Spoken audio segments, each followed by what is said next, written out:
지금으로부터 약 2600년 전에 하나님이 에스겔 선지자에게 보여주신 환상입니다.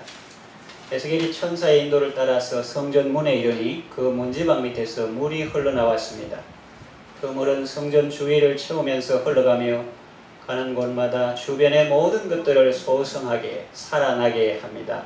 갈수록 그 수량이 풍부하고 깊어져서 천사가 1000척, 요즘 단위로 약 500m를 청량할 때마다 물이 더 깊어지는 기적적인 사건이 4번에 걸쳐 반복됩니다. 이 환상을 통해서 하나님께서 우리에게 주시는 말씀이 무엇입니까? 첫째로 은혜의 원천은 하나님이시라는 것입니다. 1절을 보면 생명수가 성전 문지방 밑에서 흘러나오고 있음을 발견하게 됩니다. 이와 유사한 내용이 구약 스가랴 4장 8절과 요엘서 3장 18절에도 기록되어 있습니다. 스가랴서에는 생명수가 예루살렘에서 흘러나올 것을, 그리고 요엘서에서는 여호와의 전에서 생명수가 흘러내릴 것을 말씀하고 있습니다. 성전이나 예루살렘은 함께 하나님의 임재의 처소입니다. 구약시대의 백성들이 하나님을 만날 수 있는 곳이었습니다. 그런데 그곳이 어디인가? 신약의 예수님께서 자신이 곧 성전이라고 말씀하셨습니다. 예수님을 믿는 자는 그 배에서 생수의 강이 흘러 넘칩니다. 요한복음 7장 38절 나를 믿는 자는 성경의 이름과 같이 그 배에서 생수의 강이 흘러나오리라 했습니다. 하나님께서 독생자 예수님을 보내심으로 우리 인류가 구원받게 되었습니다. 진정한 구원은 오직 예수 그리스도를 믿을 때만 가능합니다. 하나님은 그리스도 외에 다른 어떤 이름도 구원자로 주시지 않았습니다. 그러므로 사도들은 예수 외에 다른 어떤 이름을 전파하거나 믿음 이외에 다른 것으로 구원받는 것처럼 전하는 자가 있으면 저주를 받을 것이라고 단언했습니다. 오늘날 진리가 심각하게 도전받고 있습니다. 예수 이외에 다른 것으로도 구원 얻을 수 있다는 주장이 나오고 있습니다. 아주 신사적인 말 같지만 사실은 영혼을 죽이는 말입니다. 여러분, 어떤 치명적인 패스트, 역병이 있어서, 콜레라 같은 열병이 있어서 많은 사람이 죽어가는데 어떤 사람을 사랑하고 헌신적인 의사가 거기에서 백신을 개발하기 위해서 밤낮을 연구하고 또 밥도 제때 못 먹고 그렇게 열심히 연구해서 그 역병을 치료하는 백신을 개발했습니다. 그런데 안타깝게도 그 자꾸 병균하고 가까이서 연구하고 그렇게 하다 보니까 자기가 그 역병에 걸려서 시름시름 앓다가 죽었다고 합시다. 그런데 그 개발한 백신은 그 콜레라 같은 그런 병에서 건지는 그와 같은 것으로 검증이 되었습니다. 그래서 그 사람은 다른 사람 살리기 위해서 자기가 죽을 정도로 연구하고 노력해가지고 다른 사람을 살리는 실제로 검증된 그 백신을 개발했는데 자기는 그 병 때문에 죽었다고 합시다. 그런데 어떤 사람이 TV에 나가지고 병을 고치는 이런 약도 있고 저런 약도 있고 그걸 선고된다. 그렇게 하면은 되겠느냐는 거죠. 무책임한 말이다는 거죠. 예수님은 우리의 죄를 짊어지시고 죽기까지 우리를 사랑하셔서 예수님을 믿는 자는 멸망치 않고 구원을 얻고 그 예수님도 하나님이 능력으로 다시 살아나게 하셨고 우리도 예수님을 믿을 때 거듭나게 되고 영원한 생명을 얻게 됩니다. 그런데 죽음으로 우리에게 주신 영원한 생명을 가지고 어떤 사람이 그 예수를 믿어도 되고 다른 것을 믿어도 되고 그냥 신만 생기면 구원받을 수 있다 이렇게 하는 것은 아주 무책임한 것이다. 아주 예수 이외에 다른 것으로도 구원을 얻을 수 있다는 주장은 겉으로 보면은 서로 입장을 존중해주자 신사적인 말 같지만 사실은 영혼을 죽이는 말입니다. 진리의 특징 중에 하나는 비진리에 대해서 관용을 베풀지 않는다는 것입니다. 왜냐하면 사람의 생명이 달린 문제이기 때문에. 예수님은 이렇게 말씀하셨습니다. 내가 곧 그 길이다. 정관사가 붙어 있습니다. 나로 말미암지 않고는 아버지께로 올 자가 없다. 그리고 사도들도 말했습니다. 천하인간의 구원을 얻을 만한 다른 이름을 우리에게 주신 일이 없습니다. 그렇게 말했습니다. 그렇습니다, 여러분. 오직 예수님만이 인간을 구원하실 수 있습니다. 그러므로 여러분 예수님을 바라보고 예수님을 통해서 구원받는 여러분 되시기를 바랍니다. 두 번째, 이 에스겔 환상을 통해서 우리에게 하나님께서 주시는 교훈은 하나님의 은혜는 인간을 변화시킨다는 것입니다.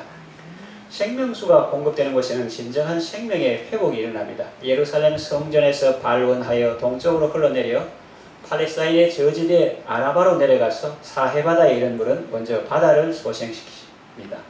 염분이 많아 고기들이 전혀 살 수 없는 죽음의 바다였지만 이제 물이 이르는 곳마다 모든 생물이 살게 되고 많은 어족들이 회귀합니다. 너무 기분이 좋죠? 예, 9절 같이 읽읍시다. 시작. 이 강물이 이르는 곳마다 번성하는 모든 생물이 살고 또 고기가 심히 많으리니 이 물이 흘러들어가므로 바다나물이 되어 살아나겠고 이 강이 흐르는 각처에 모든 것이 살 것이며. 예. 그리고 고기가 심히 많아 어부들이 그물을 칠 정도가 됩니다. 강변의 수목들도 잎이 무성하고 열매를 풍성히 맺습니다. 요엘서 3장 18절에는 여호와의 전에서 흘러나온 생명수가 시딤 골짜기까지 옥토로 변화시키는 모습이 나타납니다.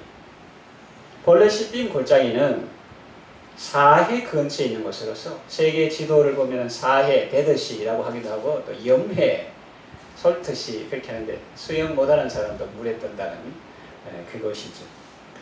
그래서 흙이 소금기가 많아서 아카시아 외에는 달리 어떤 나무도 자랄 수 없는 척박한 땅입니다. 그런데 하나님의 전에서 흘러나온 생명수가, 다시 말하면 하나님의 은혜가 이 시딤 골짜기까지 옥토로 변화시키는 모습입니다. 결국 이 모두는 하나님께로부터 나온 은혜가 메마른 인류의 심성을 적셔서 그 영혼을 소성시켜 주게 될 것을 가리킵니다. 하나님은 도저히 살 수 없는 패역한 사람들에게 복음을 통하여 은혜의 강물을 통해서 참된 생명을 부여해 주십니다. 아멘. 그게 누굽니까? 시딤 골짜기 같은 소금기같이 짧고 그런 인간이 바로 저라고 이렇게 생각할 수 있는데 도저히 살 수 없는 그런 패역한 사람들에게 복음을 통해서 은혜의 강물을 계속 생수를 공급하셔서 참된 생명을 부여해 주시고 아무도 안 붙을 그런 사람인데 이렇게 이제 생수가 공급되고 소금기가 사라지고 그러니까 고기들도 와서 살고 많은 사람에게 쉼과 그늘을 제공하는 그런 사람이 된다는 거죠. 복음은 성도의 삶을 변혁시키는 능력이 있습니다. 로마서 1장 16절에 내가 복음을 부끄러워하지 않으니 복음은 모든 믿는 자에게 구원을 주시는 하나님의 능력이 됨이라고 했습니다. 시냇가에 심은 나무가 철을 따라 열매를 맺듯이 구원받은 존재는 유익한 존재로 열매 맺는 존재로 변화됩니다. 죽을 수밖에 없었던 죄인에서 왕같은 제사장으로 변화되었습니다. 또 종에서 자유하는 아들로 변화되었습니다. 예수님은 우리를 친구라고까지 하셨습니다. 본문 3절에서 5절에 보면 강의 깊이가 점점 깊어져 갑니다. 천사가 손에 줄을 잡고 동으로 나가며 1,000척을 청량한 후에 에스겔로 하여금 그 물을 건너게 하니 물이 발목에 올랐습니다. 그러나 다시 1,000척을 청량하고 물을 건너라 할 때 건너니까 물이 무릎에까지 올라왔습니다. 다시 1,000척을 청량하고 건널 때는 물이 허리에 올랐습니다. 다시 1,000척을 청량하니 사람이 능히 건너지 못할 강이 되었습니다. 그 물이 창이라여 헤엄할 물이었습니다. 이것은 무엇을 의미합니까? 이것은 복음으로 말미암아 구원함을 입는 성도의 수가 점점 증가됨을 의미합니다. 그리고 성도 개인에게 주시는 은혜가 갈수록 풍성해져감을 의미합니다. 주 예수를 깊이 아는 놀라운 그 은혜, 하늘나라 즐거움이 매일 새롭도다 하는 찬송 가사와 같이 예수를 믿고 난 후에 거듭나 생명을 얻은 다음에 예수님께서 그 생명을 더욱더 풍성하게 해주시는 것입니다. 처음 예수 믿고 은혜 받을 때는 발목에 물이 오는 것처럼 찰랑찰랑 발목을 적시는 것도 시원하고 좋습니다. 그러나 그것이 무릎에 오르고 허리를 넘쳐서 그 다음에 헤엄할 물처럼 될 때 제가 말했어요. 이 은혜의 강은 일반 물 H2하고 다르다. 이렇게 빠져 죽는 것이 아니고 이 발목에 찰랑찰랑 그런 은혜보다는 나를 온전히 감싸고도 남는 그런 하나님의 은혜의 강물에서 헤엄치는 것은 더욱 좋습니다. 다시 말하면 내가 은혜 받는 것도 좋습니다. 그러나 은혜가 나를 지배하는 것은 더 좋은 일입니다. 그러니까 내가 예수님이 내게 은혜 주시면 내가 이럴 수도 있고 저럴 수도 있고 교회 갈 수도 있고 안 갈 수도 있고 내가 왕이다. 아직은 그런 사람은 주역하기가 좀 미안합니다. 왜냐하면 자기가 주기 때문에. 그런데 하나님의 사랑을 깨달을 때 좋았는데 발목 같은 은혜가 아니라 무릎에 차오르는 은혜가 아니라 허리에 차오르는 은혜가 아니라 나를 온전히 잠그고도 남는 그런 큰 은혜의 바다 속에 여기를 봐도 하나님이요 저기를 봐도 하나님이요 뒤를 봐도 온통 하나님의 사랑과 은혜뿐이다. 그래서 하나님의 사랑 때문에 처음 예수 믿을 때는 하나님이 사랑한다 하지만 내 마음대로 한다 이랬거든요. 그런데 하나님의 사랑을 많이 받고 온통 하나님의 사랑과 은혜 속에 잠겨있는 자기를 발견하고 내 마음대로 한다가 아니라 하나님의 은혜로 꼼짝달싹 못하는, 이게 어떤 구속시키는 그런 걸 말하는 게 아니고 지 마음대로 할 수가 없고 오직 주의 사랑에 매여 내 영 주를 찬양합니다. 그렇게 하나님은, 어떤 사람도 매이는 게 뭘 좋습니까? 그건 잘 몰라서 그래요. 제가 전에 말했지만 또 말할까요? 어떤 청년이 전도하기 위해서 티를 맞춰가지고 앞에는 나는 예수에 미쳤습니다 하니까 사람들이 전부 다 키득키득 저런데 미쳐가지고, 뒤에는 그럼 당신은 누구에 미쳤습니까? 그걸 보고 충격을 받았다는 거예요. 왜냐하면 자기는 마약, 알코올, 쾌락, 도박 이런 데 미쳤는데, 그리고 예수님이 차라리 인격적으로 더 낫다 이거예요. 매이는 게 싫다고요? 예수님 때 사람들이 우리가 자유자인데 왜 종이라 하느냐? 예수님께서 죄를 짓는 자마다 죄의 종이니라 그랬어요. 내 자유인데 내 마음대로 한다. 기독교 노예 도덕이잖아. 그 지옥 이런 것 가지고 사람 협박해가지고 사람 꼼짝도 못하게 하고 그렇게 말하는 사람이 있습니다. 그런데 그 사람들 가만보세요. 도박에 매여가지고 또 알코올에 중독돼가지고 그것이 보이지 않는 손에 끌리고 가는 그런 모습을 보게 됩니다.